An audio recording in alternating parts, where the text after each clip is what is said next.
ನಮಸ್ಕಾರ. ಪ್ರಜಾಪ್ರಭುತ್ವದ ಹಬ್ಬ ನಡೀತಾ ಇರುವ ಈ ಸಂದರ್ಭದಲ್ಲಿ ರಾಜಕೀಯ ವಿದ್ಯಮಾನಗಳು ಏನೇನು, ಚುನಾವಣೆಗೆ ಸಂಬಂಧಪಟ್ಟಂತಹ ಸಾಕಷ್ಟು ಸುದ್ದಿಗಳನ್ನು ತಿಳಿಸುವಂತಹ ಚುನಾವಣಾ ಚದುರಂಗಕ್ಕೆ ಸ್ವಾಗತ. ನಾನು ನವಿತಾ ಅಜಿನ್. ಈ ಎಲ್ಲ ಪ್ರಮುಖ ವಿಚಾರಗಳನ್ನು ನೋಡೋಕ್ಕಿಂತ ಮುಂಚೆ ಈ ಕ್ಷಣದ ಹೆಡ್ಲೈನ್ಸ್. ಉತ್ತರ ಕರ್ನಾಟಕ ಜೊತೆ ಹಳೆ ಮೈಸೂರು ಟಾರ್ಗೆಟ್. ನಾಳೆ ಜೆಡಿಎಸ್ ಕಾಂಗ್ರೆಸ್ ಪ್ರಭಾವದ ಕ್ಷೇತ್ರಗಳಲ್ಲಿ ನಮೋ ಮತ ಬೇಟೆ. ಸಿದ್ದು ವರುಣ ಕ್ಷೇತ್ರ ವ್ಯಾಪ್ತಿಯಲ್ಲಿ ರೋಡ್ ಶೋ. ಪುತ್ತೂರು ಕ್ಷೇತ್ರದಲ್ಲಿ ಬಿಜೆಪಿಗೆ ಹಿಂದುತ್ವವೇ ಸವಾಲು. ಪಕ್ಷೇತರ ಪುತ್ತಿಲ ಬಿಜೆಪಿ ಕಾಂಗ್ರೆಸ್ ನಡುವೆ ಜಿದ್ದಾಜಿದ್ದಿ.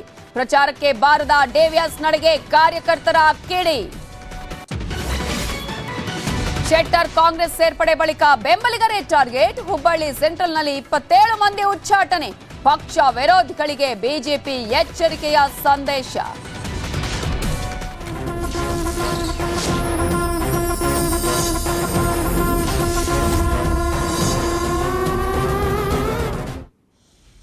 ಚುನಾವಣೆ ಘೋಷಣೆ ಆದ್ಮೇಲೆ ಪ್ರಧಾನಿ ನರೇಂದ್ರ ಮೋದಿ ಕರ್ನಾಟಕಕ್ಕೆ ಮೊದಲ ಎಂಟ್ರಿ ಇದು. ಯಾಕಂದ್ರೆ ಇಲ್ಲಿವರೆಗೂ ಆಲ್ಮೋಸ್ಟ್ 7ರಿಂದ 8 ಬಾರಿ ಚುನಾವಣೆ ಘೋಷಣೆಗಿಂತಲೂ ಮುಂಚೆ ಬಂದಿದ್ರು. ಈಗ ಘೋಷಣೆ ಆದ್ಮೇಲೆ ಮೊದಲ ಬಾರಿಗೆ ಕರ್ನಾಟಕಕ್ಕೆ ಪ್ರಧಾನಿ ನರೇಂದ್ರ ಮೋದಿ ಅವರು ಬರ್ತಾ ಇದ್ದಾರೆ. ಆಲ್ಮೋಸ್ಟ್ 34 ದಿನಗಳ ಬಳಿಕ ಮತ್ತೆ ರಾಜ್ಯದಲ್ಲಿ ನಮೋ ಮೇನಿಯಾ ಆರಂಭ ಆಗಲಿದೆ. ಅದಕ್ಕಿಂತ ಮುಂಚಿನ ಎಲ್ಲ ಪೂರ್ವ ಸಿದ್ಧತೆಗಳು ನಡೆದಿದ್ದನ್ನ ಗಮನಿಸಬಹುದು ನಾವು. ಇವತ್ತು ಒಂದೇ ದಿನ ಪ್ರಧಾನಿ ನರೇಂದ್ರ ಮೋದಿ 4 ಜಿಲ್ಲೆಗಳಲ್ಲೇ ಮಹಾ ಪ್ರಚಾರವನ್ನ ನಡೆಸಲಿದ್ದಾರೆ. ಈ ಮೂಲಕ ಈಗ ರಾಜ್ಯದಲ್ಲಿ ನಮೋ ಮೇನಿಯಾ ಆರಂಭ ಆಗಲಿದೆ. ಎಲ್ಲೆಲ್ಲಿ ಅಂತ ನೋಡ್ತಾ ಹೋಗೋದಾದ್ರೆ ಮೊದಲು ಬೀದರ್, ಆಮೇಲೆ ವಿಜಯಪುರ, ಬಳಿಕ ಬೆಳಗಾವಿ. ಈ 3 ಜಿಲ್ಲೆಗಳಲ್ಲಿ ಇವತ್ತು ಸಮಾವೇಶವನ್ನ ಮಾಡ್ತಾರೆ. ಸಮಾವೇಶ ಆದ ಬಳಿಕ ಇವತ್ತು ಸಂಜೆನೆ ಅವರು ಬೆಂಗಳೂರಲ್ಲಿ ಬೃಹತ್ ರೋಡ್ ಶೋ ನಡೆಸಲಿದ್ದಾರೆ. 9 ಗಂಟೆಗಳ ನಿರಂತರ ಪ್ರಚಾರವನ್ನ ಮುಗಿಸಿ ಬೆಂಗಳೂರಲ್ಲಿ ಇವತ್ತು ಅವರು ವಾಸ್ತವ್ಯವನ್ನ ಹೂಡಲಿದ್ದಾರೆ. ಯಾಕಂದ್ರೆ ಇದು ಕರ್ನಾಟಕದ ಚುನಾವಣೆ ಇದೆಯಲ್ಲ, ಇದು ಕೇಂದ್ರಕ್ಕೂ ದೊಡ್ಡ ಮಟ್ಟದ ಟೆನ್ಷನ್ಗೆ ಕಾರಣ ಆಗಿದೆ. ಹೇಗಾದ್ರೂ ಮಾಡಿ ಈ ಸಲ ಗೆಲ್ಲೇಬೇಕು ಅನ್ನುವಂತಹ ಕಾರಣಕ್ಕಾಗಿ ಈಗ ಎಲ್ಲಾ ನಾಯಕರು ಆಗಮಿಸ್ತಾ ಇದ್ದಾರೆ. ಈಗಾಗಲೇ ಬಿಜೆಪಿಯ ಕಾರ್ಯಕರ್ತರಿಂದ ಹಿಡಿದು ವಿಸ್ತಾರಕರು ಆಗಿರ್ಬೋದು, ಹಾಗೇನೆ ಟಾಸ್ಕ್ ಮಾಸ್ಟರ್ಸ್ ಆಗಿರ್ಬೋದು, ಬೇರೆ ಬೇರೆ ರಾಜ್ಯಗಳಲ್ಲಿ ಯಾರ್ಯಾರು ಬಿಜೆಪಿಯ ಸಿಎಂ ಇದ್ದಾರೆ, ಸಚಿವರುಗಳು ಇದ್ದಾರೆ, ಅವರೆಲ್ಲರೂ ಕೂಡ ಈಗ ಗುಪ್ತಗಾಮಿನಿಯಾಗಿ ಕೆಲಸವನ್ನ ಮಾಡ್ತಾ ಇದ್ದಾರೆ. ಆದ್ರೆ ಏನೇ ಆದ್ರೂ ಪ್ರಧಾನಿ ನರೇಂದ್ರ ಮೋದಿ ಅವರ ಹವಾ ಇದೆಯಲ್ಲ, ಅದು ದೊಡ್ಡ ಮಟ್ಟದ ಕೆಲಸವನ್ನ ಮಾಡುತ್ತೆ. ಪ್ರಧಾನಿ ನರೇಂದ್ರ ಮೋದಿ ಅವರ ಮುಖವನ್ನೇ ನೋಡ್ಕೊಂಡು ಓಟು ಹಾಕುವಂತಹ ಸಾಕಷ್ಟು ಜನ ಇದ್ದಾರೆ. ಈ ಹಿನ್ನೆಲೆಯಲ್ಲಿ ಪ್ರಧಾನಿ ನರೇಂದ್ರ ಮೋದಿ ಅವರು ಇನ್ನು ಕೆಲವೇ ಹೊತ್ತಿನಲ್ಲಿ ಆಗಮಿಸಲಿದ್ದಾರೆ. ಈಗ ಪ್ರಧಾನಿ ನರೇಂದ್ರ ಮೋದಿ ಅವರ ಆಗಮನಕ್ಕಾಗಿ ಬಿಜೆಪಿ ಎಲ್ಲಾ ಸಿದ್ಧತೆಗಳನ್ನ ಮಾಡಿಕೊಂಡಿದೆ. ಪ್ರಮುಖವಾಗಿ ಈ ಭಾಗಗಳನ್ನ ಒಂದಷ್ಟು ಟಾರ್ಗೆಟ್ ಮಾಡಿಕೊಳ್ಳಲಾಗಿದೆ. ಪ್ರಧಾನಿ ನರೇಂದ್ರ ಮೋದಿ ಅವರು ಯಾವ್ಯಾವ ಭಾಗಕ್ಕೆ ಬಂದ್ರೆ ಇನ್ನೂ ಹೆಚ್ಚಿನ ಲಾಭ ಆಗತ್ತೆ ಅನ್ನುವಂಥದ್ದು. ಆದ್ರೆ ಇವತ್ತು ಮೊದಲ ಬಾರಿಗೆ ಅವರು ಬರ್ತಾ ಇರೋದು ಬೀದರ್ ಬರ್ತಾರೆ, ವಿಜಯಪುರಕ್ಕೆ ಬರ್ತಾರೆ, ಬೆಳಗಾವಿಗೆ ಬರ್ತಾರೆ. ಈ ಭಾಗದಲ್ಲಿ ಹೆಚ್ಚಿನ ಸ್ಥಾನಗಳನ್ನ ಗೆಲ್ಲೇಬೇಕು ಅಂತ ಹೇಳಿ ಬಿಜೆಪಿ ಟಾರ್ಗೆಟ್ ಅನ್ನ ಇಟ್ಟುಕೊಂಡಿದೆ. ಈಗ ಬೀದರಲ್ಲಿ ಹುಮ್ನಾಬಾದ್ ಕ್ಷೇತ್ರದಲ್ಲಿ ಇವತ್ತು ಅವರು ಸಮಾವೇಶವನ್ನ ಮಾಡ್ತಾರೆ. ವಿಜಯಪುರದಲ್ಲೂ ಅದೇ ರೀತಿಯಾದಂತಹ ಸಮಾವೇಶ ನಡೆಯುತ್ತೆ. ಬೆಳಗಾವಿಯಲ್ಲಿ 18 ಕ್ಷೇತ್ರಗಳು ಇರುವಂತದ್ದು. ಈ ಹಿನ್ನೆಲೆಯಲ್ಲಿ 18 ಕ್ಷೇತ್ರಗಳಲ್ಲಿ ಹೆಚ್ಚಿನ ಪ್ರಾಬಲ್ಯವನ್ನು ಸಾಧಿಸುವಂತಹ ನಿಟ್ಟಿನಲ್ಲಿ ಇವತ್ತು ಪ್ರಧಾನಿ ನರೇಂದ್ರ ಮೋದಿ ಅವರು ನಿರಂತರವಾಗಿ 9 ಗಂಟೆಗಳ ಕಾಲ ಪ್ರಚಾರವನ್ನು ನಡೆಸಿ ನೇರವಾಗಿ ಅವರು ಬೆಂಗಳೂರಿಗೆ ಆಗಮಿಸ್ತಾರೆ. ಇಲ್ಲಿ ಬೃಹತ್ ಮಟ್ಟದ ರೋಡ್ ಶೋವನ್ನ ನಡೆಸಲಾಗತ್ತೆ. ಇನ್ನು ಕಾರ್ಯಕರ್ತರಲ್ಲಿ ಹುಮ್ಮಸ್ಸನ್ನ ತುಂಬಲಿದ್ದಾರೆ. ಇವೆಲ್ಲದರ ಬಗ್ಗೆ ಇನ್ನಷ್ಟು ಡೀಟೇಲ್ಸ್ ಅನ್ನ ಕೊಡೋದಕ್ಕೆ ನಮ್ಮ ರಿಪೋರ್ಟರ್ ಅರುಣ್ ಈಗ ಫೋನ್ ಸಂಪರ್ಕದಲ್ಲಿ ಜಾಯ್ನ್ ಆಗಿದ್ದಾರೆ. ಅರುಣ್, ಇನ್ನು ಕೆಲವೇ ಹೊತ್ತಿನಲ್ಲಿ ಹುಮ್ನಾಬಾದ್ಗೆ ಅವರು ಆಗಮಿಸಲಿದ್ದಾರೆ. ಯಾವ ರೀತಿಯ ಸಿದ್ಧತೆಗಳನ್ನು ಮಾಡಿಕೊಳ್ಳಲಾಗಿದೆ? ಕಾರ್ಯಕರ್ತರಲ್ಲಿ, ನಾಯಕರಲ್ಲಿ ಇವರ ಒಂದು ಎಂಟ್ರಿ ಇದೆಯಲ್ಲ, ಅದು ಕೂಡ ಮೊದಲ ಪಾಯಿಂಟ್ ಹುಮ್ನಾಬಾದ್. ಸೊ ಎಷ್ಟರ ಮಟ್ಟಿಗೆ ಬೂಸ್ಟ್ ಅನ್ನ ನೀಡಲಿದೆ, ಎಷ್ಟರ ಮಟ್ಟಿಗೆ ಇಲ್ಲಿ ಬಿಜೆಪಿ ಇನ್ನಷ್ಟು ಉತ್ಸಾಹದಿಂದ ಕೆಲಸ ಮಾಡೋದಕ್ಕೆ ಸಾಧ್ಯ ಆಗತ್ತೆ? ಹೌದು ನವಿತಾ, ಏನಂತಾರೆ ಕಲ್ಯಾಣ ಕರ್ನಾಟಕ ಭಾಗದಲ್ಲಿ ಬಿಜೆಪಿಯನ್ನು ಹೆಚ್ಚಿನ ಸ್ಥಾನ ಗೆಲ್ಲಬೇಕು ಅನ್ನೋ ನಿಟ್ಟಿನಲ್ಲಿ ಈಗ ಮೋದಿ ಮತ್ತೆ ಅಮಿತ್ ಶಾ ಅವರು ಏನು ಕಲಬುರಗಿಗೆ ಹೆಚ್ಚಿನ ಪ್ರವಾಸವನ್ನು ಮಾಡೋದ್ರ ಮೂಲಕ ಈ ಭಾಗದಲ್ಲಿ ಬಿಜೆಪಿಯನ್ನು ಹೆಚ್ಚಿನ ಸ್ಥಾನ ಗೆಲ್ಲಬೇಕು ಅನ್ನೋ ನಿಟ್ಟಿನಲ್ಲಿ ಪ್ರವಾಸವನ್ನ ಮಾಡ್ತಾ ಇದ್ದಾರೆ. ಇವತ್ತು ಏನು ಹುಮ್ನಾಬಾದ್ ನ ದುಮನ್ಸೂರ್ ಕಸ್ ಬಳಿ ಇರುವಂತಹ ಬೃಹತ್ ವೇದಿಕೆಯನ್ನ ನಿರ್ಮಾಣ ಮಾಡಿ ಇಲ್ಲಿ ಏನು ಬೀದರ್ ಕ್ಷೇತ್ರದ ಏನು ಸಂಸದ ಕ್ಷೇತ್ರ, ಎಂಪಿ ಕ್ಷೇತ್ರ ಬರುತ್ತೆ, ಈ ಎಲ್ಲಾ ಕ್ಷೇತ್ರಗಳನ್ನು ಒಳಗೊಂಡಂತೆ ಸುಮಾರು 8 ವಿಧಾನಸಭಾ ಕ್ಷೇತ್ರಗಳಿಗೆ ಈಗ ಏನು ಮೋದಿ ಅವರು ರ್ಯಾಲಿಯನ್ನ ಮಾಡಲಿದ್ದಾರೆ. 8 ವಿಧಾನಸಭಾ ಕ್ಷೇತ್ರದ ಕಾರ್ಯಕರ್ತರು ಮತ್ತೆ ಅಭ್ಯರ್ಥಿಗಳು ಕೂಡ ಈ ಒಂದು ಕಾರ್ಯಕ್ರಮಕ್ಕೆ ಆಗಮಿಸ್ತಾ ಇದ್ದಾರೆ. ಹೀಗಾಗಿ ಸುಮಾರು 1.5 ಲಕ್ಷಕ್ಕೂ ಅಧಿಕ ಚೇರ್ಗಳ ವ್ಯವಸ್ಥೆಯನ್ನು ಕೂಡ ಇಲ್ಲಿ ಮಾಡಲಾಗಿದೆ. ಸುಮಾರು 2 ಲಕ್ಷಕ್ಕೂ ಅಧಿಕ ಜನ ಸೇರುವಂತ ನಿರೀಕ್ಷೆ ಇದೆ. ಹೀಗಾಗಿ ಈ ಒಂದು ಕ್ಷೇತ್ರದಲ್ಲಿ ಎಲ್ಲಾ 8 ಕ್ಷೇತ್ರಗಳ ಸಮಾವೇಶನ ಒಂದೇ ಕಡೆ ಮಾಡೋದ್ರ ಮೂಲಕ ಈ 8 ಕ್ಷೇತ್ರದ ಕಾರ್ಯಕರ್ತರಲ್ಲಿ ಬೂಸ್ಟ್ ಮಾಡುವಂತ ಕೆಲಸ ಮೋದಿಯವರು ಮಾಡ್ತಾ ಇದ್ದಾರೆ.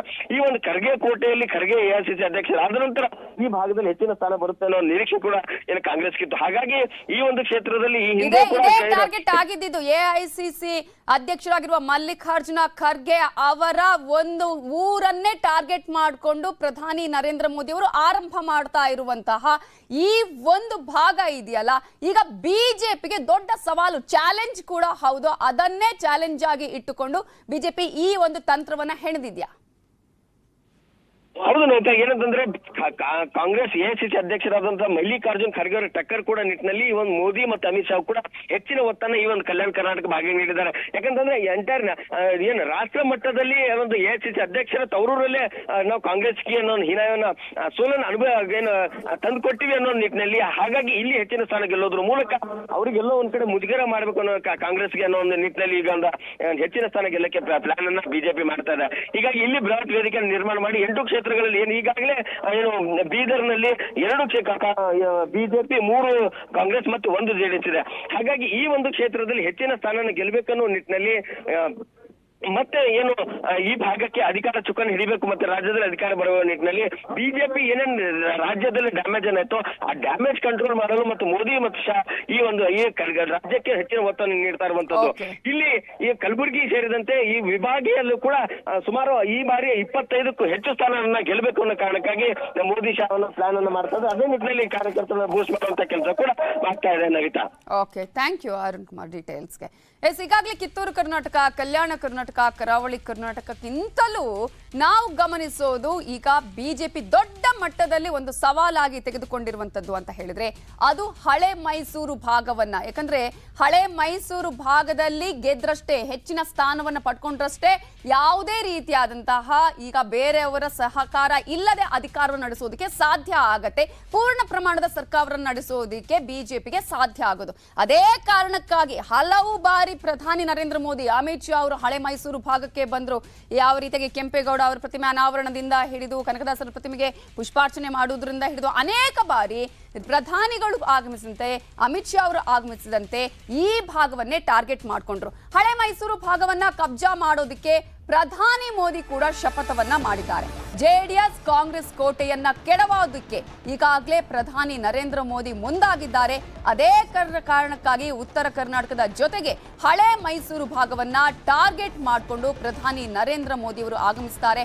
ಆ ಭಾಗ ಬಹಳ ಕ್ರೂಷಿಯಲ್ ಬಿಜೆಪಿಗೆ. ಈ ಭಾಗವನ್ನ ಟಾರ್ಗೆಟ್ ಮಾಡಿಕೊಂಡ್ರೆ ಪೂರ್ಣ ಪ್ರಮಾಣದ ಸರ್ಕಾರವನ್ನ ರಚನೆ ಮಾಡೋದಕ್ಕೆ ಅವಕಾಶ ಸಿಗುತ್ತೆ. ನಾಳೆ ಹಳೆ ಮೈಸೂರಿನ ಭಾಗದಲ್ಲಿ ಮೋದಿ ಮತಬೇಟೆಯನ್ನ ಮಾಡ್ತಾರೆ. ಕಾಂಗ್ರೆಸ್ ಮತ್ತು JDS ನ ದಿಗ್ಗಜರ ಕೋಟೆಗಳಲ್ಲಿ, ಇದು JDS ನ ಭದ್ರಕೋಟೆ, ಈ ಭದ್ರಕೋಟೆಯನ್ನ ಛಿದ್ರ ಮಾಡೋದಕ್ಕೆ ಏನೆಲ್ಲ ತಯಾರಿ ಮಾಡ್ಕೊಳ್ಬೇಕು ಆ ರೀತಿಯ ತಯಾರಿಯನ್ನ ಬಿಜೆಪಿ ಮಾಡ್ಕೊಂಡಿದೆ. ಸಿದ್ದು, DKC, HDK ಇರುವಂತಹ ಪ್ರಭಾವ ಇರುವಂತಹ ಕ್ಷೇತ್ರಗಳಲ್ಲಿ ನಾಳೆ ಪ್ರಧಾನಿ ನರೇಂದ್ರ ಮೋದಿ ರೌಂಡ್ಸ್ ಅನ್ನ ಮಾಡಲಿದ್ದಾರೆ. ಹಾಗಾದ್ರೆ ಹಳೆ ಮೈಸೂರಿನ ಭಾಗವೇ ಯಾಕೆ ಟಾರ್ಗೆಟ್ ಅನ್ನೋದನ್ನ ನಾವಾಗಲೇ ಹೇಳ್ತಾ ಇದ್ವಿ. ಈಗ ಹಳೆ ಮೈಸೂರಲ್ಲಿ ಕಾಂಗ್ರೆಸ್ ಮತ್ತು JDS ನ ಆರ್ಭಟವೇ ಇರೋದು. ಮೊದಲು ನಾವು ಗಮನಿಸೋದು ಇಲ್ಲಿ JDS ನ ಭದ್ರಕೋಟೆ. ಈಗ DK ಶಿವಕುಮಾರ್ ಕೂಡ ಒಂದಷ್ಟು ಒಕ್ಕಲಿಗ ಮತಗಳನ್ನು ಪಡೆಯುವಂತಹ ನಿಟ್ಟಿನಲ್ಲಿ ಕಾಂಗ್ರೆಸ್ ಕೂಡ ಒಂದಷ್ಟು ಕ್ಷೇತ್ರಗಳಲ್ಲಿ ತನ್ನದಾಗಿಸಿಕೊಂಡಿರೋದು ಮಾತ್ರ ಅಲ್ಲ, ಇಲ್ಲಿ ಮೈಸೂರಲ್ಲಿ ಹಳೆ ಮೈಸೂರು ಭಾಗದಲ್ಲಿ ಬಿಜೆಪಿ 3ನೇ ಸ್ಥಾನದಲ್ಲಿದೆ. ಹಾಗಾಗಿ ಕೆಲ ಕ್ಷೇತ್ರಗಳು JDS ನ ಭದ್ರಕೋಟೆಗಳಾಗಿದೆ.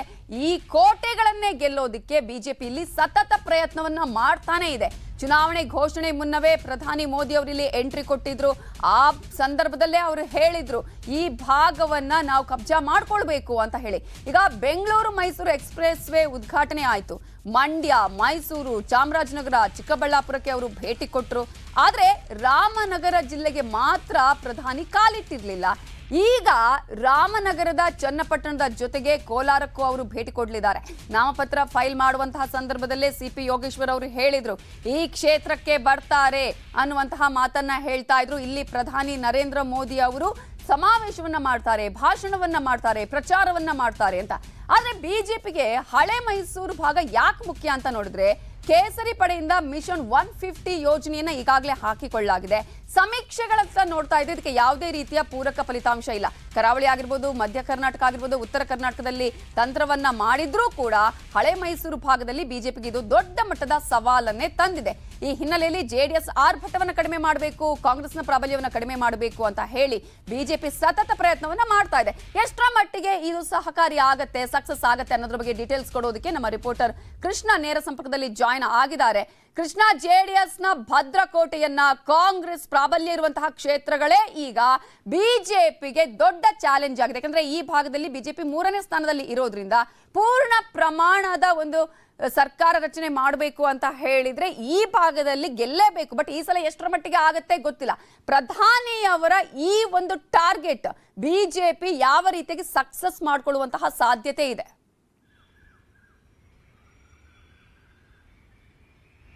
ನವಿತಾ, ಈಗಾಗಲೇ ಹಳೆ ಮೈಸೂರು ಭಾಗವನ್ನ ದೆಹಲಿ ಬಿಜೆಪಿಯ ವರಿಷ್ಠರು ಟಾರ್ಗೆಟ್ ಅನ್ನ ಮಾಡಿದ್ದಾರೆ. ಬಿಜೆಪಿ ಚುನಾವಣಾ ಚಾಣಕ್ಯ ಅಮಿತ್ ಶಾ ಅವರು ಒಂದಷ್ಟು ತಂತ್ರಗಾರಿಕೆಯನ್ನು ಮಾಡಿದರೆ ಆ ತಂತ್ರಗಾರಿಕೆಯ ಮುಂದುವರೆದ ಭಾಗವಾಗಿ ನರೇಂದ್ರ ಮೋದಿ ಅವರು ಈಗ ಪ್ರವಾಸವನ್ನ ಮಾಡ್ತಿದ್ದಾರೆ. ಮುಖ್ಯವಾಗಿ ನೀವು ಹೇಳ್ತಾ ಇದ್ರು ನಿಜ, ಹಳೆ ಮೈಸೂರು ಭಾಗವನ್ನ ಗೆದ್ರೆ ಸಂಪೂರ್ಣ ಬಹುಮತವನ್ನು ಹಿಡಿಯಬಹುದು ಅನ್ನೋ ಒಂದು ಲೆಕ್ಕಾಚಾರ ಬಿಜೆಪಿ ನಾಯಕರದಾಗಿದೆ. ಇಷ್ಟು ದಿನಗಳ ಕಾಲ ಹಳೆ ಮೈಸೂರು ಭಾಗದಲ್ಲೇನೆ ಸ್ಥಾನಗಳು ಹೆಚ್ಚಾಗಿ ಬರದಿರುವಂತ ಕಾರಣಕ್ಕೋಸ್ಕರವಾಗಿ ಸಂಪೂರ್ಣವಾದಂತಹ ಬಹುಮತ ಹಿಡಿದಕ್ಕೆ ಸಾಧ್ಯ ಆಗ್ತಾ ಇಲ್ಲ. ಹೀಗಾಗಿ ಹಳೆ ಮೈಸೂರು ಭಾಗವನ್ನೇ ಮೊದಲು ಟಾರ್ಗೆಟ್ ಅನ್ನ ಮಾಡೋದ್ರ ಮುಖಾಂತರವಾಗಿ ಹೆಚ್ಚೆಚ್ಚು ಪ್ರವಾಸವನ್ನ ಮಾಡ್ತಾ ಇದ್ದಾರೆ. ಹಳೆ ಮೈಸೂರು ಭಾಗದಲ್ಲಿ ಸಾಲದಕ್ಕೆ ಮುಖ್ಯವಾಗಿ ಸಿದ್ದರಾಮಯ್ಯ ಆಗಿರ್ಬೋದು, ಮತ್ತೆ ಕಾಂಗ್ರೆಸ್ ಮತ್ತೆ ಜೆಡಿಎಸ್ ನಾಯಕರ ದಿಗ್ಗಜರ ಪ್ರಾಬಲ್ಯವೇ ಹೆಚ್ಚಾಗಿದೆ, ಶಕ್ತಿ ಕೂಡ ಹೆಚ್ಚಾಗಿದೆ. ಅವರನ್ನ ಮಣಿಸುವಂತ ನಿಟ್ಟಿನಲ್ಲಿ ದೊಡ್ಡ ಮಟ್ಟದ ನಾಯಕ ಅದು ನರೇಂದ್ರ ಮೋದಿ ಅವರು ಮಾತ್ರ ಸಾಧ್ಯ. ಹಿಂದೆ BS ಯಡಿಯೂರಪ್ಪನವರು ಇದ್ರು, ಆದ್ರೆ ಅಷ್ಟರ ಮಟ್ಟಿಗೆ ಪ್ರಭಾವವನ್ನು ಸಾಧಿಸ್ತಾ ಇರಲಿಲ್ಲ. ಆದ್ರೆ ನರೇಂದ್ರ ಮೋದಿ ಅವರು ಆ ಭಾಗಕ್ಕೆ ಭೇಟಿ ಕೊಟ್ಟಂತ ಸಂದರ್ಭದಲ್ಲಿ ಸಹಜವಾಗಿಯೇ ಮತದಾರರಾಗಿರ್ಬೋದು ಮತ್ತೆ ಕಾರ್ಯಕರ್ತರಲ್ಲಿ ಒಂದು ರೀತಿ ವಿಶ್ವಾಸ ಮತ್ತೆ ಶಕ್ತಿಯನ್ನು ತುಂಬೋದು ಅನ್ನೋ ಒಂದು ಕಾರಣಕ್ಕೋಸ್ಕರವಾಗಿ ಹಾಸನ, ಮೈಸೂರು, ರಾಮನಗರ ಸೇರಿದಂತೆ ಮುಖ್ಯವಾಗಿ ಇಷ್ಟು ಜಿಲ್ಲೆಗಳನ್ನ ಟಾರ್ಗೆಟ್ ಅನ್ನ ಮಾಡೋದ್ರ ಮುಖಾಂತರವಾಗಿ ಪ್ರವಾಸವನ್ನ ಮಾಡ್ತಿದ್ದಾರೆ. ಅಂದ್ರೆ ಕೋಲಾರದಲ್ಲೂ ಕೂಡ ಈಗಾಗಲೇ ಕಮಲ ಬಿಜೆಪಿ ಅಭ್ಯರ್ಥಿಗಳು ಇನ್ನೂ ಕೂಡ ಗೆದ್ದಿಲ್ಲ. ಈಗ ಕೋಲಾರದಲ್ಲಿ ಪ್ರವಾಸ ಮಾಡೋದ್ರಿಂದಾಗಿ ಕೋಲಾರ, ಚಿಕ್ಕಬಳ್ಳಾಪುರ ಮತ್ತೆ ಬೆಂಗಳೂರು ಗ್ರಾಮಾಂತರದಲ್ಲಿ ಅತಿ ಹೆಚ್ಚು ಸ್ಥಾನವನ್ನ ಗೆಲ್ಲಬಹುದು ಅನ್ನುವಂಥದ್ದು ನರೇಂದ್ರ ಮೋದಿ ಅವರ ಲೆಕ್ಕಾಚಾರ ಆಗಿದೆ. ಅದ್ರ ಜೊತೆಗೆ ಹಾಸನಲ್ಲೂ ಕೂಡ ಪ್ರವಾಸವನ್ನ ಕೈಗೊಳ್ತಾ ಇದ್ದಾರೆ. ಹಾಸನ ಸಾಲದಕ್ಕೆ ಮಾಜಿ ಪ್ರಧಾನಿ HD ದೇವೇಗೌಡರ ಭದ್ರಕೋಟೆ ಆಗಿದೆ. ಅದನ್ನು ಛಿದ್ರ ಮಾಡುವಂತ ನಿಟ್ಟಿನಲ್ಲಿ ಈಗಾಗಲೇ ಬಿಜೆಪಿ ನಾಯಕರು ತಂತ್ರಗಾರಿಕೆಯನ್ನು ಮಾಡ್ತಿದ್ದಾರೆ. ನರೇಂದ್ರ ಮೋದಿ ಅವರು ಕೂಡ ಆ ಭಾಗಕ್ಕೆ ಭೇಟಿ ಕೊಟ್ಟಂತ ಸಂದರ್ಭದಲ್ಲಿ ಆ ಭಾಗದಲ್ಲಿ ಇರತಕ್ಕಂತ ಒಂದಷ್ಟು ಅಂದ್ರೆ ಕಾರ್ಯಕರ್ತರಲ್ಲಿ ಉತ್ಸಾಹ ಮತ್ತೆ ಉರುಪು ತುಂಬಬಹುದು. ಆ ಮುಖಾಂತರವಾಗಿ ಮತದಾರರನ್ನ ಸೆಳೆದ್ರ ಮುಖಾಂತರವಾಗಿ ಅತಿ ಹೆಚ್ಚು ಸ್ಥಾನವನ್ನ ಗೆಲ್ಲಬಹುದು ಅನ್ನುವಂಥದ್ದು. ಮತ್ತೆ ಮೈಸೂರು ಭಾಗದಲ್ಲಿ ಅಭಿವೃದ್ಧಿ ವಿಚಾರವಾಗಿ ನರೇಂದ್ರ ಮೋದಿ ಅವರು ಪದೇ ಪದೇ ಭೇಟಿಯನ್ನ ಕೊಟ್ಟಿದ್ರು. ಈಗ ಮುಖ್ಯವಾಗಿ ಪ್ರವಾಸವನ್ನ ಅಂದ್ರೆ ರೋಡ್ ಶೋ, ಬೃಹತ್ ರೋಡ್ ಶೋವನ್ನ ಕೂಡ ಮಾಡ್ತಾ ಇದ್ದಾರೆ. ಮೈಸೂರು ಸಾಲದಕ್ಕೆ ಮಾಜಿ ಮುಖ್ಯಮಂತ್ರಿ ಸಿದ್ದರಾಮಯ್ಯನವರ ಭದ್ರಕೋಟೆ ಆಗಿದೆ, ತವರು ಕ್ಷೇತ್ರ ಕೂಡ ಆಗಿದೆ, ತವರು ಜಿಲ್ಲೆ ಆಗಿದೆ. ಅಲ್ಲಿ ಕಾಂಗ್ರೆಸ್ ಮತ್ತೆ ಜೆಡಿಎಸ್ ನ ಅತಿ ಹೆಚ್ಚು ಅಭ್ಯರ್ಥಿಗಳು ಕೂಡ ಗೆದ್ದಿದ್ದಾರೆ. ಈಗ ಬಿಜೆಪಿ ಅಭ್ಯರ್ಥಿಗಳನ್ನು ಕೂಡ ಗೆಲ್ಲಿಸಬೇಕಾದಂತ ಅನಿವಾರ್ಯತೆ ನಿರ್ಮಾಣ ಆಗಿದೆ. ಹಾಗಾಗಿ ಮೈಸೂರಲ್ಲಿ ಬೃಹತ್ ರೋಡ್ ಶೋವನ್ನ ಮಾಡಿದ್ರೆ ಅಲ್ಲಿ ಒಂದು ರೀತಿ ಅತಿ ಹೆಚ್ಚು ಸ್ಥಾನವನ್ನ ಗೆಲ್ಲಬಹುದು ಅನ್ನೋದು ನರೇಂದ್ರ ಮೋದಿ ಅವರ ಲೆಕ್ಕಾಚಾರ ಆಗಿದೆ. ಅದ್ರ ಜೊತೆಗೆ ಮುಖ್ಯವಾಗಿ ನವಿತಾ, ಇಲ್ಲಿ ವಿಶೇಷವಾಗಿ ನಾವು ಗಮನಿಸಬಹುದು, ರಾಮನಗರದಲ್ಲಿ ಮೊಟ್ಟ ಮೊದಲ ಬಾರಿಗೆ ರಾಮನಗರ ಜಿಲ್ಲೆಗೆ ನರೇಂದ್ರ ಮೋದಿ ಅವರು ಭೇಟಿಯನ್ನ ಕೊಡ್ತಾ ಇದ್ದಾರೆ. ಹಿಂದೆ ಅಭಿವೃದ್ಧಿ ವಿಚಾರವಾಗಿ ನರೇಂದ್ರ ಮೋದಿ ಅವರು ಭೇಟಿಯನ್ನ ಕೊಟ್ಟಿರಲಿಲ್ಲ. ಅದರ ಪ್ರವಾಸದ ಪ್ರಚಾರದ ಸಂದರ್ಭದಲ್ಲಿ ಪ್ರಚಾರವನ್ನ ರಾಮನಗರದಲ್ಲೇ ಮಾಡ್ತಿದ್ದಾರೆ. ರಾಮನಗರದ ಚನ್ನಪಟ್ಟಣದಲ್ಲೇ ಮಾಡ್ತಾ ಇದ್ದಾರೆ. ಚನ್ನಪಟ್ಟಣದಲ್ಲಿ CP ಯೋಗೇಶ್ ಅವರು ಸ್ಪರ್ಧೆಯನ್ನ ಮಾಡಿದ್ದಾರೆ. ಮುಖ್ಯವಾಗಿ ಕುಮಾರಸ್ವಾಮಿಯನ್ನು ಮಣಿಸುವಂತ ಶಕ್ತಿ ಯೋಗೇಶ್ ಇದ್ರೂ ಕೂಡ ನರೇಂದ್ರ ಮೋದಿ ಅವರ ಬೆಂಬಲ ಬೇಕಾಗುತ್ತೆ. ಹಾಗಾಗಿ ನರೇಂದ್ರ ಮೋದಿ ಅವರು ರಾಮನಗರದಲ್ಲಿ ಪ್ರಚಾರವನ್ನ ಮಾಡೋದ್ರ ಮುಖಾಂತರವಾಗಿ ಕನಕಪುರ ಅಶೋಕ್ ಅವರು ಕೂಡ ಸ್ಪರ್ಧೆಯನ್ನ ಮಾಡಿದ್ದಾರೆ. ಹೀಗಾಗಿ ಪ್ರಬಲವಾದಂತ DK ಶಿವಕುಮಾರ್ ಅವರನ್ನ ಮಣಿಸುವುದಕ್ಕೆ ಅಶೋಕ್ ಅವರಿಗೆ ಶಕ್ತಿಯನ್ನು ತುಂಬಬೇಕಾಗುತ್ತೆ. ಅದಕ್ಕೋಸ್ಕರವಾಗಿ ರಾಮನಗರ, ಹಾಸನ, ಕೋಲಾರ, ಮೈಸೂರು ಸೇರಿದಂತೆ ಈ ಭಾಗದಲ್ಲಿ ಹೆಚ್ಚೆಚ್ಚು ಪ್ರಚಾರವನ್ನ ನಾಳೆ ಮಾಡೋದ್ರ ಮುಖಾಂತರವಾಗಿ ಒಂದು ರೀತಿ ಅತಿ ಹೆಚ್ಚು ಸ್ಥಾನವನ್ನ ಗೆಲ್ಲುವಂತ ನಿಟ್ಟಿನಲ್ಲಿ ನರೇಂದ್ರ ಮೋದಿ ಅವರು ಪಣ ತೊಟ್ಟಿದ್ದಾರೆ ಅಂತ ಹೇಳಬಹುದು. ನವಿತಾ, ಥ್ಯಾಂಕ್ ಯು ಕೃಷ್ಣ ಡೀಟೇಲ್ಸ್ಗೆ. ಇನ್ನು ಇವತ್ತು ನಾವು ಆಗ್ಲೇ ಹೇಳ್ತಾ ಇದ್ವಿ, 4 ಕಡೆ ಪ್ರಧಾನಿ ನರೇಂದ್ರ ಮೋದಿ ಅವರು ಬಂದು ಪ್ರಚಾರವನ್ನ ಮಾಡ್ತಾರೆ. ಬೆಂಗಳೂರಲ್ಲಿ ರೋಡ್ ಶೋವನ್ನ ಮಾಡ್ತಾರೆ. ಇದು ಇವರ ಮೆಗಾ ರೋಡ್ ಶೋ. ಇವತ್ತು ಸಂಜೆ ಬೆಂಗಳೂರಿಗೆ ಆಗಮಿಸಿ ಮೆಗಾ ರೋಡ್ ಶೋವನ್ನ ನಡೆಸಲಿದ್ದಾರೆ. ಸಂಜೆ 6:15 ಗೊಲ್ಲರಹಟ್ಟಿಯಿಂದ ರೋಡ್ ಶೋ ಆರಂಭ ಆಗುತ್ತೆ. ಸಂಜೆ 7 ಗಂಟೆಗೆ ಸುಮ್ಮನಹಳ್ಳಿಯಲ್ಲಿ ರೋಡ್ ಶೋ ಅಂತ್ಯ ಆಗತ್ತೆ. ಸಂಜೆ 7:25 ರಸ್ತೆ ಮಾರ್ಗವಾಗಿ ಅವರು ರಾಜಭವನಕ್ಕೆ ಆಗಮಿಸುತ್ತಾರೆ. ಗೊಲ್ಲರಹಟ್ಟಿಯಿಂದ ಸುಮನಹಳ್ಳಿಯ ರಸ್ತೆ ಸಂಚಾರ ಈ ಕಾರಣಕ್ಕಾಗಿ ಮಧ್ಯಾಹ್ನ 2 ಗಂಟೆಯಿಂದಲೇ ಬಂದ್ ಆಗುತ್ತೆ. ಮಧ್ಯಾಹ್ನ 2 ಗಂಟೆಯಿಂದ ಸಂಜೆ 7ರವರೆಗೆ ವಾಹನ ಸಂಚಾರಕ್ಕೆ ನಿಷೇಧವನ್ನ ಹೇರಲಾಗಿದೆ. ಯಾಕಂದ್ರೆ ಪ್ರಧಾನಿ ನರೇಂದ್ರ ಮೋದಿ ಅವರು ಬರ್ತಾರೆ, ಅವರು ಯಾವ ರೀತಿಯಂತಹ ರೋಡ್ ಶೋ ಮಾಡ್ತಾರೆ ಅನ್ನೋದಕ್ಕಿಂತ ಜಾಸ್ತಿಯಾಗಿ ಅವರ ಆಗಮನದ ವೇಳೆ ಯಾವುದೇ ರೀತಿಯ ಭದ್ರತಾ ಲೋಪ ಆಗಬಾರದು ಅನ್ನುವ ಕಾರಣಕ್ಕಾಗಿ ಎಲ್ಲಾ ರೀತಿಯ ಮುಂಜಾಗ್ರತಾ ಕ್ರಮಗಳನ್ನು ತೆಗೆದುಕೊಳ್ಳಲಾಗುತ್ತೆ. ಇನ್ನು ಬೆಂಗಳೂರಲ್ಲಿ ಪ್ರಧಾನಿ ಮೋದಿ ರೋಡ್ ಶೋ ಹಿನ್ನೆಲೆಯಲ್ಲಿ ಸುಮನಹಳ್ಳಿ ಜಂಕ್ಷನ್ ಬ್ರಿಡ್ಜ್ ಕೆಳಗೆ ಬ್ಯಾರಿಕೇಡ್ ಹಾಕಿದ್ದಾರೆ ಪೊಲೀಸರು. ರೋಡ್ ಶೋ ವೇಳೆ ಸಾರ್ವಜನಿಕರು ಮತ್ತು ಕಾರ್ಯಕರ್ತರು ರಸ್ತೆಗೆ ಬರದ ಹಾಗೆ ಮುಂಜಾಗ್ರತೆ ವಹಿಸಲಾಗಿದೆ. ಹಾಗಾದ್ರೆ ಅಲ್ಲಿ ಯಾವ ರೀತಿಯಾದಂತಹ ಸಿದ್ಧತೆಗಳನ್ನ ಮಾಡಿಕೊಳ್ಳಲಾಗಿದೆ ಅನ್ನೋದ್ರ ಬಗ್ಗೆ ನಮ್ಮ ರಿಪೋರ್ಟರ್ ಗಂಗಾಧರ್ ವಾಕ್ಥ್ರೂ ಮಾಡಿದ್ದಾರೆ, ನೋಡೋಣ.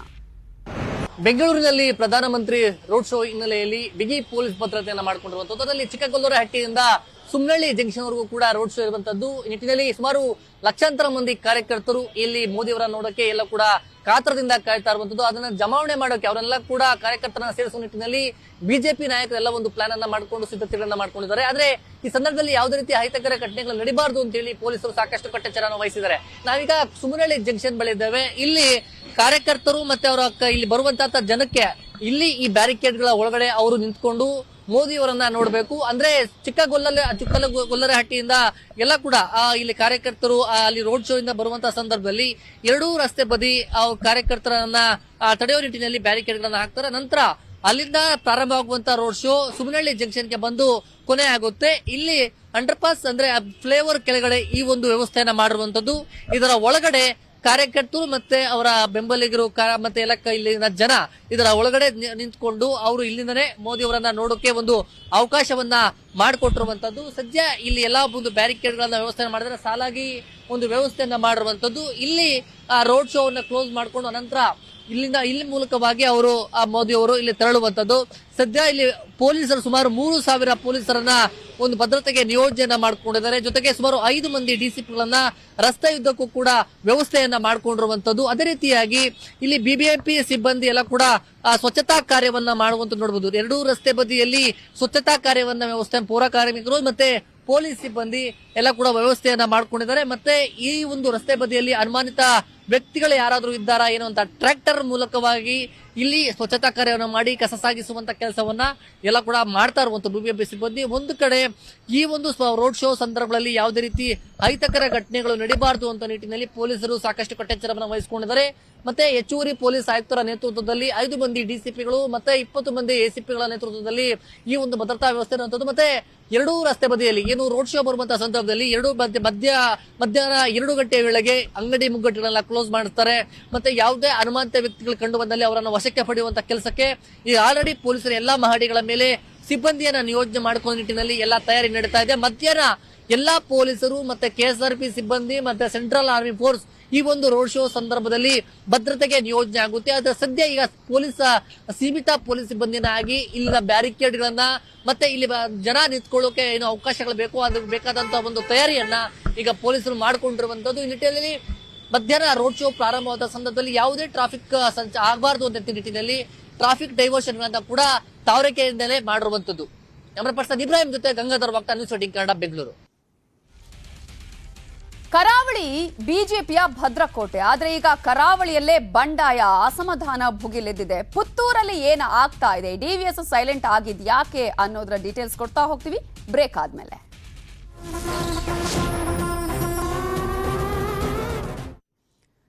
Welcome back.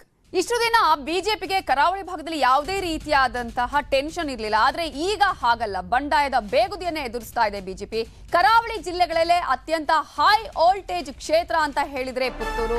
ಇಲ್ಲಿ ಪುತ್ತೂರಿನಲ್ಲಿ ಬಿಜೆಪಿಯ ಬಂಡಾಯ ಅಭ್ಯರ್ಥಿಯಾಗಿ ಕಣಕ್ಕಿಳಿದಿರುವುದು ಅರುಣ್ ಕುಮಾರ್ ಪುತ್ತಿಲ ಅವರು. ಈಗ ಹವಾವನ್ನ ಎಬ್ಬಿಸ್ತಾ ಇದ್ದಾರೆ. ನಾವು ಅವರು ನಾಮಪತ್ರ ಸಲ್ಲಿಸುವ ಸಂದರ್ಭದಲ್ಲೇ ನೋಡಿದ್ವಿ ಯಾವ ರೀತಿಯಾದಂತಹ ಹವಾ ಇತ್ತು, ಎಷ್ಟು ಮಂದಿ ಅಲ್ಲಿ ಅವರಿಗೆ ಜೊತೆಯಾಗಿದ್ರು ಅಂತ ಹೇಳಿ. ಕಾಂಗ್ರೆಸ್, ಬಿಜೆಪಿ ಮತ್ತು ಪಕ್ಷೇತರ ಅಭ್ಯರ್ಥಿಯ ನಡುವೆ ಇಲ್ಲಿ ತ್ರಿಕೋನ ಸ್ಪರ್ಧೆ ಇದೆ. ಆದ್ರೆ ಇಲ್ಲಿ ಪ್ರಚಾರದಿಂದ ದೂರವೇ ಉಳಿದಿದ್ದಾರೆ ಮಾಜಿ ಸಿಎಂ ಡಿ.ವಿ. ಸದಾನಂದ ಗೌಡ ಅವರು. ಕೈ ಅಭ್ಯರ್ಥಿಯ ಜೊತೆಗೆ ವ್ಯವಹಾರ ಇದೆ, ಗೆಳೆತನ ಇದೆ. ಈ ಹಿನ್ನೆಲೆಯಲ್ಲಿ ಅವರು ಪ್ರಚಾರದಿಂದ ದೂರ ಉಳಿದಿದ್ದಾರೆ ಅನ್ನುವಂತಹ ಆರೋಪಗಳು ಈಗ ಅಲ್ಲಿ ಕೇಳಿ ಬರ್ತಾ ಇದೆ. ಡಿವಿಎಸ್ ಅವರನ್ನ ಪ್ರಚಾರಕ್ಕೆ ಕರೆಸುವಂತೆ ಕಾರ್ಯಕರ್ತರು ಒತ್ತಾಯವನ್ನ ಮಾಡ್ತಾ ಇದ್ದಾರೆ. ಯಾಕಂದ್ರೆ ಪುತ್ತೂರು ಭಾಗ ಅಂತ ಹೇಳಿದ್ರೆ ಅದು ಹಿಂದುತ್ವದ ಶಕ್ತಿ ಕೇಂದ್ರ. ಹಿಂದುತ್ವದ ಶಕ್ತಿ ಕೇಂದ್ರದಲ್ಲಿ ಈಗ ಡಿವಿಎಸ್ ಪ್ರಚಾರದಿಂದ ದೂರ ಉಳಿದಿದ್ದಾರೆ ಅಂತ ಹೇಳೋದಕ್ಕೆ ಕಾರ್ಯಕರ್ತರು ಅನೇಕ ವಿಚಾರಗಳನ್ನ ಹೇಳ್ತಾರೆ. ಅಲ್ಲಿ ಪ್ರಮುಖವಾಗಿ ಅಲ್ಲಿ ಈಗ ಒಂದು ವಯೋಮಾನದನ್ನ ಅಥವಾ ವಯೋಮಿತಿಯ ವಿಚಾರ ಅಂತ ಹೇಳಿದ್ರೆ 64-67 ವರ್ಷ ಆದವರಿಗೆ ಟಿಕೆಟ್ ಕೊಡ್ತಾ ಇಲ್ಲ. ಆದ್ರೆ ಇಲ್ಲಿ ಆಶಾ ತಿಮ್ಮಪ್ಪ ಅವರಿಗೆ ಟಿಕೆಟ್ ಕೊಡಲಾಗಿದೆ, ಅವರಿಗೆ ವಯಸ್ಸಾಗಿದೆ. ಯಾಕೆ ಅನ್ನುವಂತಹ ಆಕ್ರೋಶ ಇದೆ. ಮತ್ತೊಂದು ಕಡೆ ಸಂಘ ಪರಿವಾರದ 3 ಮಧ್ಯೆ ಇಲ್ಲಿ ಫೈಟ್ ಇರೋದನ್ನ ನಾವಿಲ್ಲಿ ಗಮನಿಸಬಹುದು. ಬಿಜೆಪಿ ಟಿಕೆಟ್ ವಂಚಿತ ಅರುಣ್ ಕುಮಾರ್ ಪುತ್ತಿಲ ಅವರು ಬಂಡಾಯ ಅಭ್ಯರ್ಥಿಯಾಗಿ ಕಣಕ್ಕೆ ಇಳಿದಿದ್ದಾರೆ.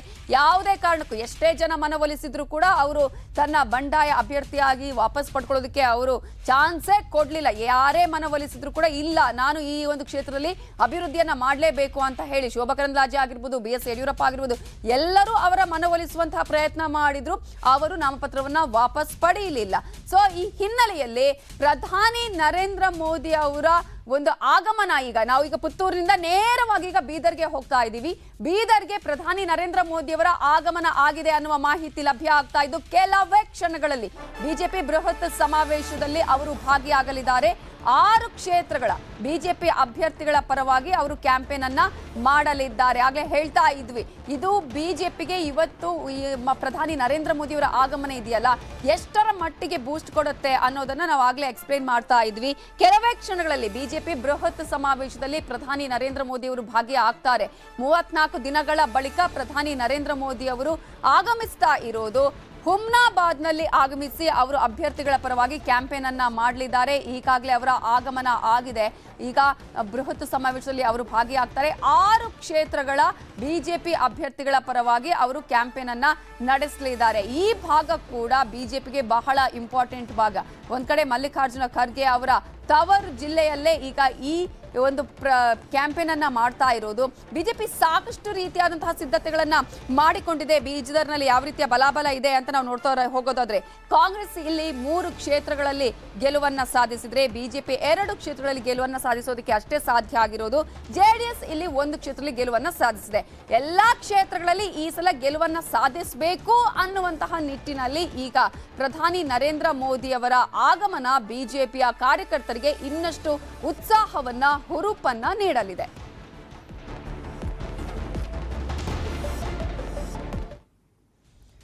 ಇದೇ ಹೊತ್ತಿನ ಚುನಾವಣಾ ಚದುರಂಗ. ನೋಡ್ತಾ ಇರಿ ನ್ಯೂಸ್ 18, ಜಾಲ ನಮ್ಮದು, ಬಲ ನಿಮ್ಮದು.